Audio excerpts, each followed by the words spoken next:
ladies and gentlemen, your OG and your NIGMA. Come up, please.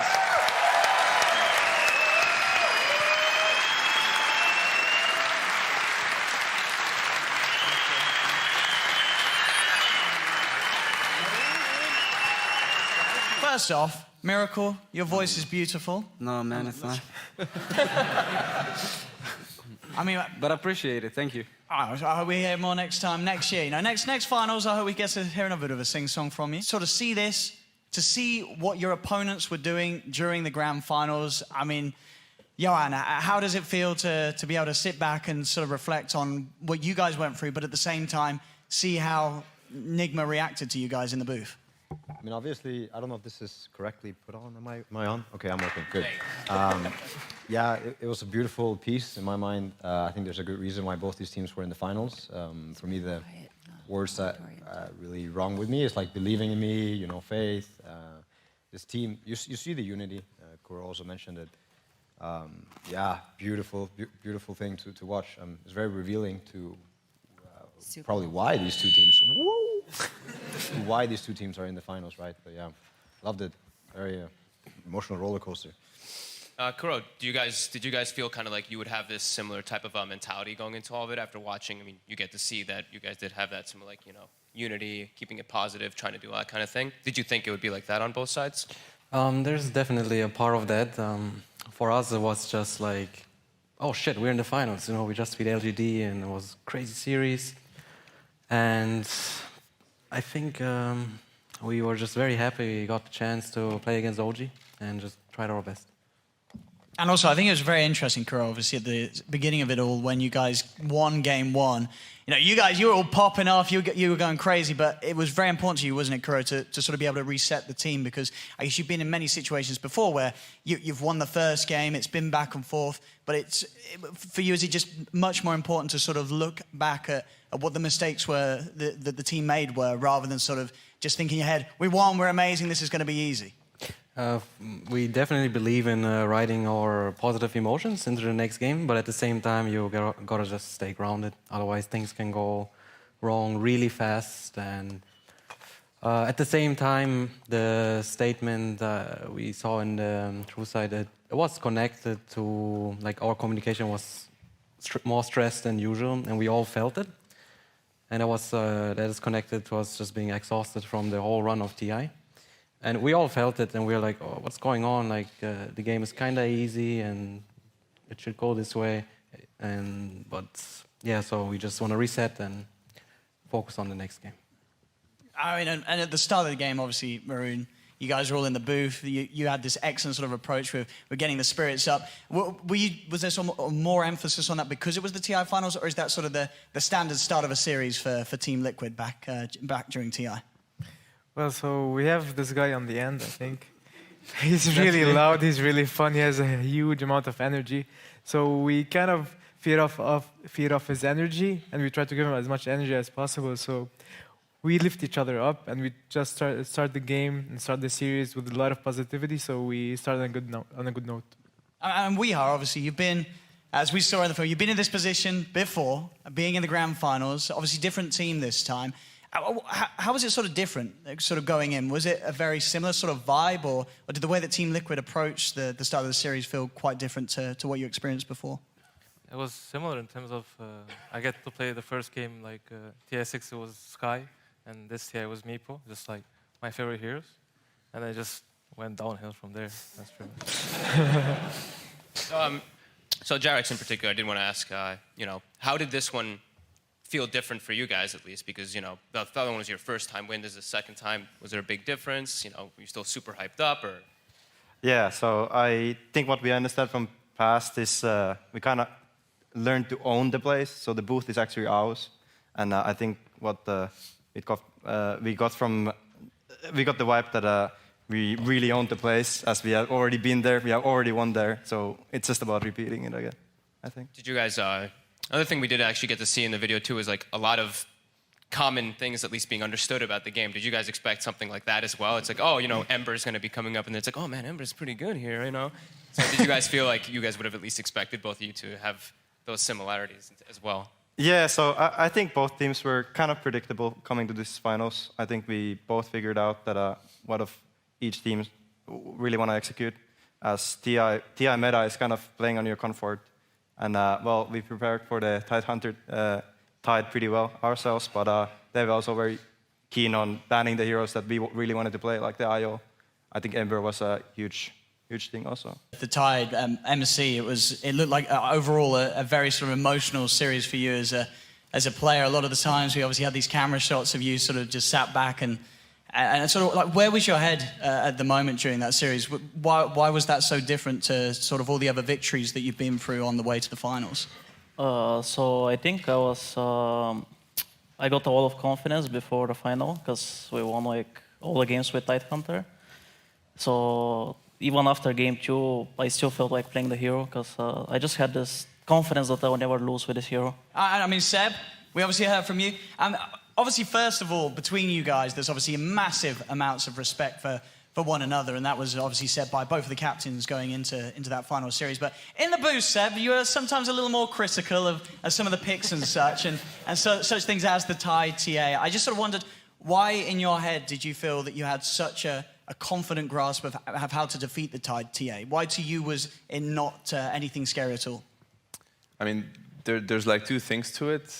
First of all, like I do want to say that, you know, like Liquid and now NIGMA, like they're probably the team that we respect the most, and that's not us like kind of sugarcoating it. It's truly a team that we've learned from, you know, that we've studied all the way back to, I don't know, like 2017, 2018.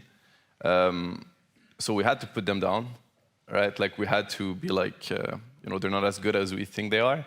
Even our coach, Sox, you know, that I'm giving a shout out to, like, he even saw that all the way through the season. He's like, guys, you know, I don't want to hear it anymore. Like how good they are or what they do and whatnot. You guys can be better. You guys are better. Anyway, so there's a little bit of that where, you know, you want to like, yeah, it's about getting your spirit up, right? And getting ready to go to battle. Because if you're going to go into that being like, oh, MC Tide is that good and, you know, we had TA is that, I mean, oh, what's the point? You might as well just like, you know, just go home or watch the game perhaps. Anyway, so we just go into it, and these are heroes that we personally don't believe in as much, maybe because they don't fit us, or whatever the reason is. So yeah, I mean, we're just confident, which is healthy, and I think it's healthy that they're confident with these heroes too, right? That's why you get a game. Else we'd just play on paper, you know, writing, oh, you get the title, oh, good one, man. Like, go next, you know. That doesn't work either. No. Yeah, I was like amazed actually to see like the respect and just the confidence from both sides, especially too. Like I know Saber after the first game, you're like, yeah, game's done, whatever, shake it off. Like we know we had that one. And then I see from you guys on NIGMA, it was very similar thing. Like the four of you were very excited. Kuroki, of course, very much in his head thinking about the further thing. But for you, GH, how did it feel after like the first game? Were you guys like super confident going into the further ones, or still a little bit taken aback knowing that you have a hard challenge in front of you? Well, going into the series, we knew what OG is about. So after the first game, we got the Meeple last pick, so we were extremely confident. The game went almost as expected, but we did some mistakes, so they got the game back, and then with the Throne Rush in the end, we got the game. We felt like we had a lot of mistakes, but we got the victory, which matters in the end. So we had just to figure out how to fix the mistakes for the future games. I felt really good in the first game and going into the next games, but I mean, there was something about these guys, they just changed it completely. Like they went from playing for the late game to just running at you. That's what we kept talking about, how they're monkeys.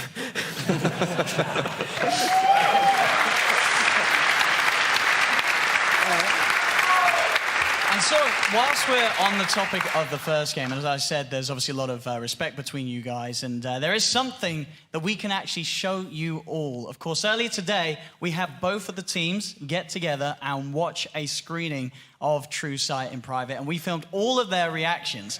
So we have a little teaser to show you right now. The rest of it, the entire video, will be uploaded tomorrow. So tomorrow, you'll be able to watch through the whole thing again alongside OG and Team NIGMA. But going back to, so this clip is going to be from game 1. And it's a bit of a build-up to the Roche fight where things started to take a bit of a turn back in OG's favor. So it's very interesting to see, just have a look at how the players sort of react to seeing what occurred. Am I gonna... I'm gonna buy back now. No, I'm gonna run it. Still on mind No. control, mind control. No! No! What you doing? Why? Mind control. There's no follow-up. They've got him.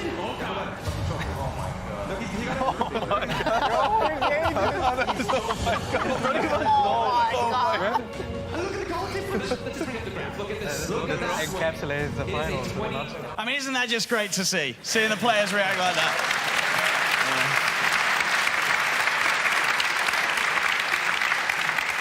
I mean, because mind control, as I say, I feel like I speak for a lot of us that when we were watching that, our hearts were hurting for you. We really sort of felt the pain that you were sort of going through in these games where you had such a tough time. But now, sort of looking back on it, you're just able to sort of see it in a more positive light, and it was something that were you quickly able to move on, or did it sort of hang over your head for quite a while after TI?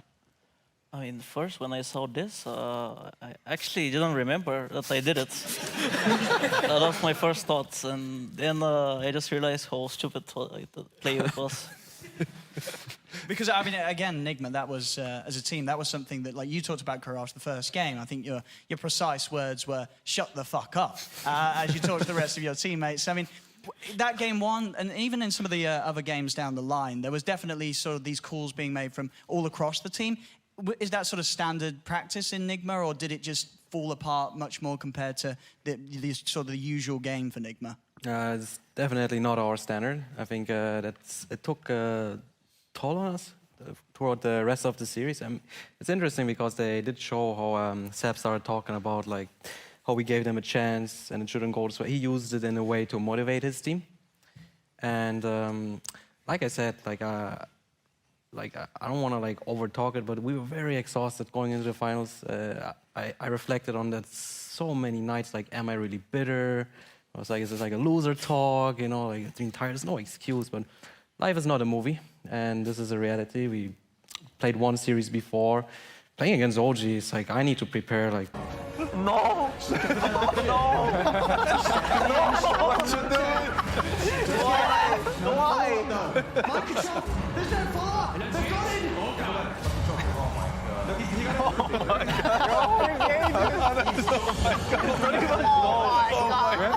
And look at the goal difference. Encapsulates the finals. I mean, isn't that just great to see? Seeing the players react like that.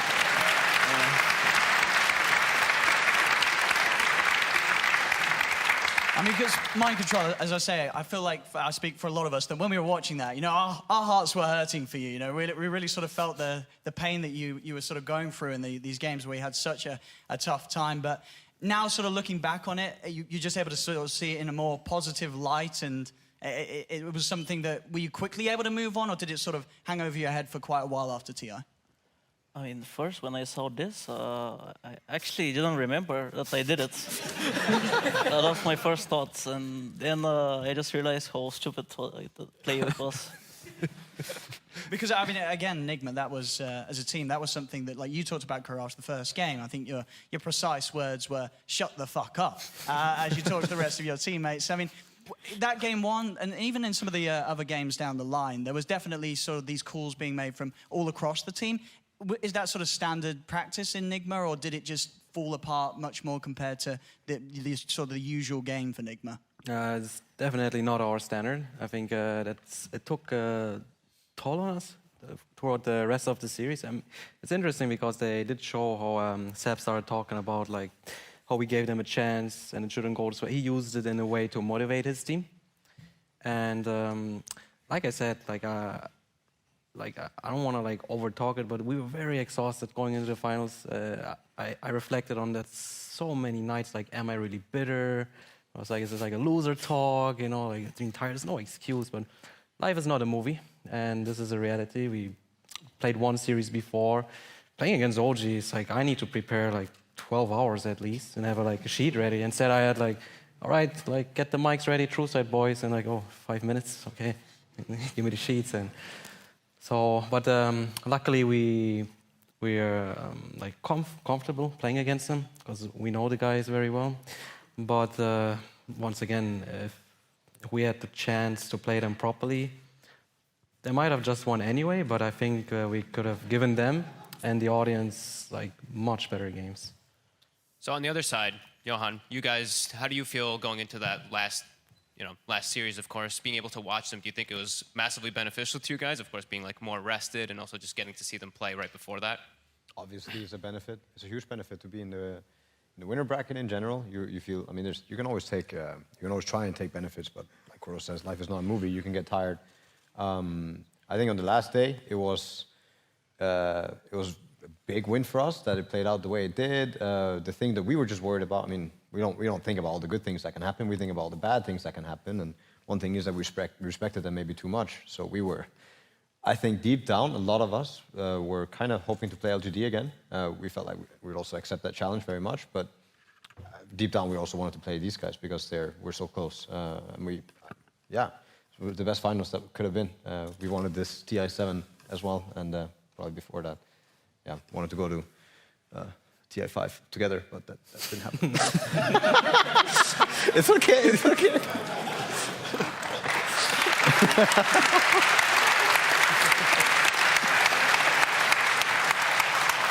And Topson, we've got to talk to Topson. Can we do that round? Topson, 100% TI win rate here on this man. Woo!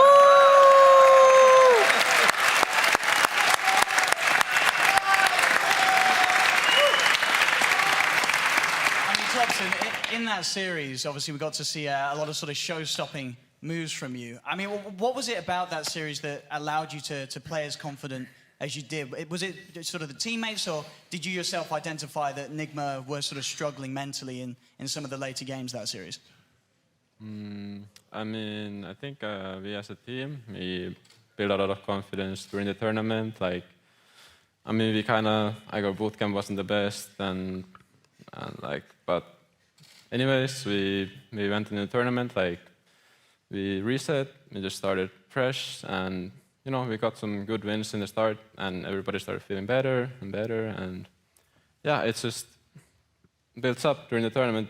Win after win, you're like, okay, like, you're feeling better and better, and when you get the main stage, it's like, you remember, like, TI8, like, it's like home again, you're like, oh, it feels good to be here again, so you're like, damn, can't wait to play, and then like finals playing against Liquid, it's like, we play these guys like all the time, scrims and other qualifiers and everything, and it's like the best team to play against in the finals because it's like we know them really well, they know us really well, so we know how to beat them, so it's good to play against them. A miracle. Yes. I've got to ask you. I'm not sure if that works, though. Okay. Not sure. We can hear you. We're good. In that series, you're sort of the way that you kept your team afloat with sort of the positivity was, pretty inspiring in the booth. The way that you sort of kept spirits lifted, even at the end when you'd lost, bringing a bit of humour to conversation, saying, what's next? Well, we better go get some food. What sort of gets you down when it comes to playing Dota 2 in those sort of series? In that finals, if you're not breaking there, do you ever sort of break, or is it very easy for you to keep a positive mindset when playing? To be fair, I think most tournaments, every tournament pretty much, not just TI, if you make your team think that you're like losing it mentally, like the way you're acting and stuff, like it could also bring them down too, right? Because it's a team game after all. So if you're feeling down, your team is also going to feel down. But if you're always positive about how things are, your team is also going to be a bit more positive if they're down, So it's like, for me, I'm trying to at least to always be positive. So it keeps morale more up. Yeah. So I know we keep bringing up the positivity thing. Like Johan and Kuro, I think this is kind of a jointed question, I guess, for the both of you. Was that something that came from like the two of you playing together, especially like you said for the TI5 run and everything? You have so much respect for each other. Was that something that you guys were very critical about keeping when you were making your teams? I think any winning team is going to be positive, or like any team that's going to win a lot. I'm not sure, man. You don't think so? No? Well, I mean, I think Johan does happen to be a genius at being a team builder and understanding how to lead a team. It's one of the main things I respect about his abilities to play Dota. I think I learned from you, if anything. And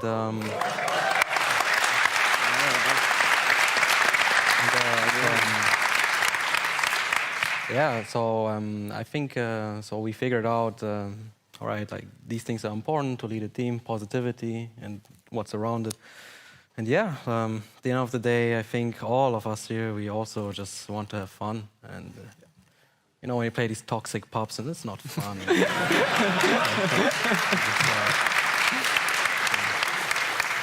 I mean, and Seb, on sort of the topic of fun, it looked like it's sort of especially the way that you were able to swing things round after game one with Anna, of course, who unfortunately isn't here with us tonight, but can we get a round of applause for Anna? Yeah.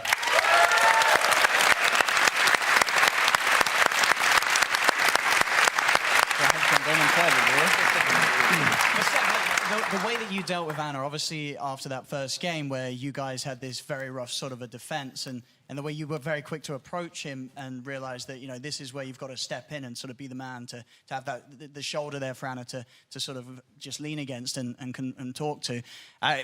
Did you just know straight away, sort of as that game was ending, that is exactly what you had to do as soon as you got out of the booth? Yeah, I mean, we're honestly, like, in this team, we're literally brothers. Like, I feel like competitively, at least, I know them as much as I know my own brother, and it's the same. So I don't know his tone, his look. You can tell exactly what's going on if he's lacking a little bit of confidence, or he's feeling down, or sometimes it'd be the opposite, right? Somebody would be like good enough, or maybe he'd be too high, up on energy and whatnot. And no, I mean, after that game, he felt like he let us down. That's how I felt. That's how we all felt, I'm sure. Like that he kind of owed us or something. And the only message that we wanted to get across is like, hey man, like we just want to play with him. You know, we just want to, whether we're gonna win with him or lose with him, it doesn't matter. We just don't want to. Would even not want to win without him. You know, we'd rather lose with him. We just want him to be himself. And I mean, he didn't want to buy back. He didn't want to buy back. That's it. You know what I mean? Like we were meant to lose this game, but we just needed him for the next games. And look what he did, right? That's Anna in a nutshell. Is like he's gonna do this one mistake, and next thing you know, he's playing Amber, and he's just styling on everybody. You know. And would we be against him? He'd win the game 1 versus 9. That's how I feel. You know how much he can do with this game. So, no, I mean, I'm you know, obviously, we're all wish that he'd be here tonight. But yeah, big shout out to Anna. I mean, he's like one of the best players that ever touched that game. That's how I feel. And yeah. So, Seb,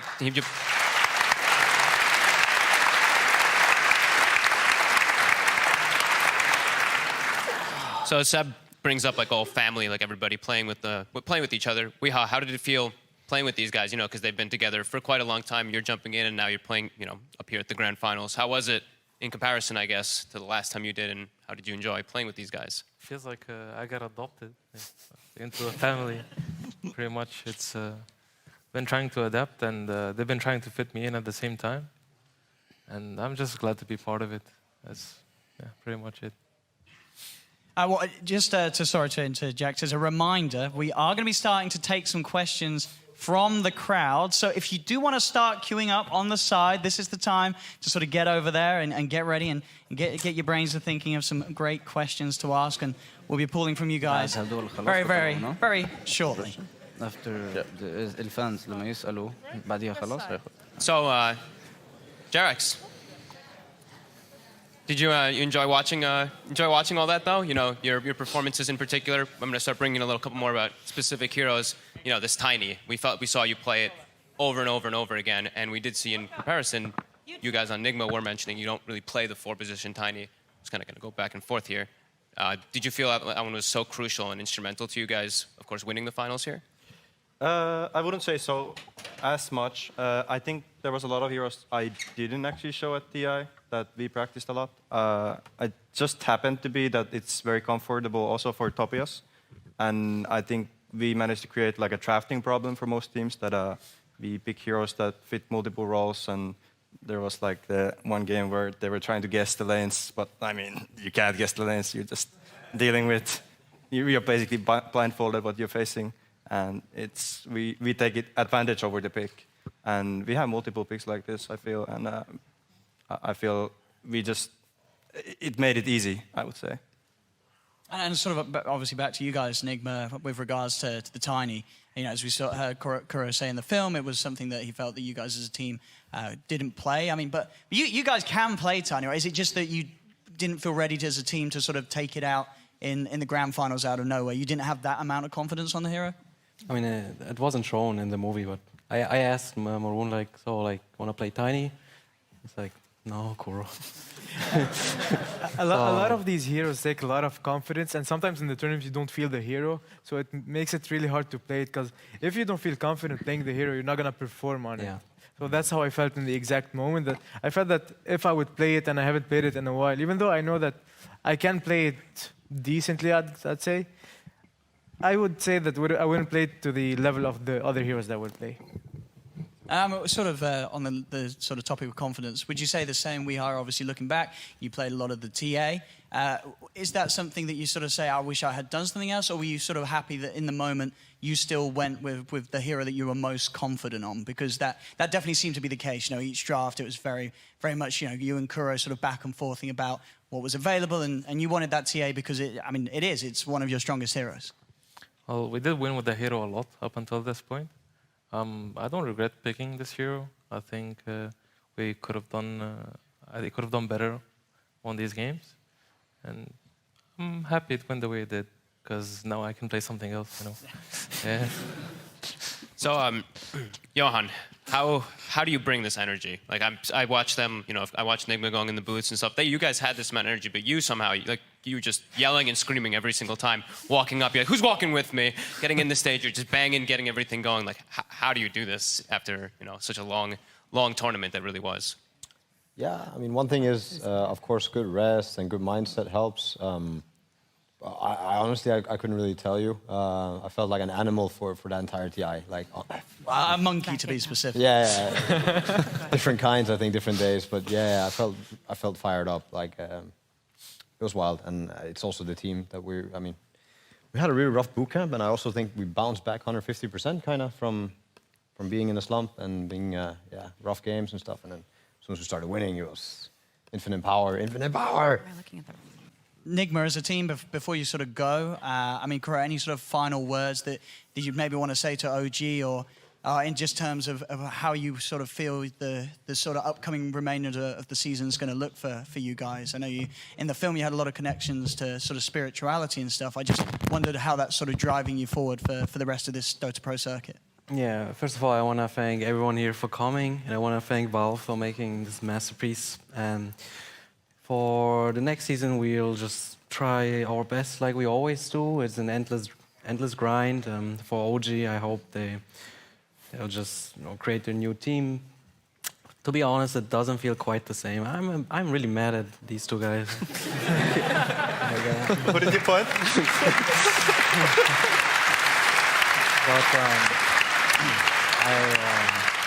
I understand where they're coming from, since I've been playing for a very long time myself, and all the respect to them. And one more shout out to Jerix and Sepp especially, please, and Arno, who's not here.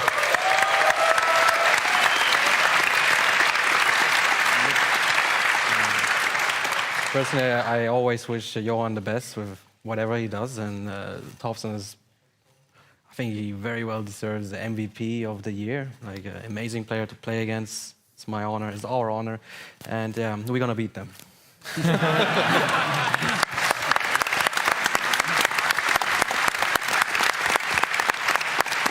Well, as mentioned before, it really has been an absolute honor for you, Team NIGMA, to come here as, of course, not the losers, but I'd say so the second place winners, wouldn't you agree, really, of that TI? You know, we don't do losers here. But again, for you to come up and be able to talk to us, and a reminder for everyone as well, you will get to see Team NIGMA's reaction to the entire film in the video that will be uploaded tomorrow. But one more time, ladies and gentlemen, NIGMA, we've kept you here long enough. You guys, you can have a break now. It's Team NIGMA, ladies and gentlemen. Thank you, guys.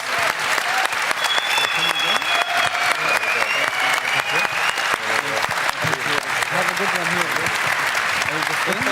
Yeah, a little bit more. Yeah, see you, bro.